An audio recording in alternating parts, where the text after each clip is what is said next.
1829 সাল সতীদাহ প্রথা এ এক জঘন্যতম কুসংস্কার, যেখানে কোনো স্ত্রীর তার স্বামী মারা গেলে সেই স্বামীর চিতায় জ্বলন্ত আগুনে সেই মেয়েটিকে পুড়িয়ে মারা হতো।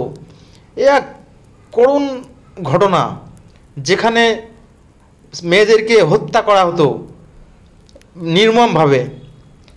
তার শব্দ যাতে বাইরে না যায় সেজন্যে ঢোল কাঁসর বাজানো হতো। সবাই মনে করতো এটাই ধর্মের নিয়ম, এটাই করতে হবে।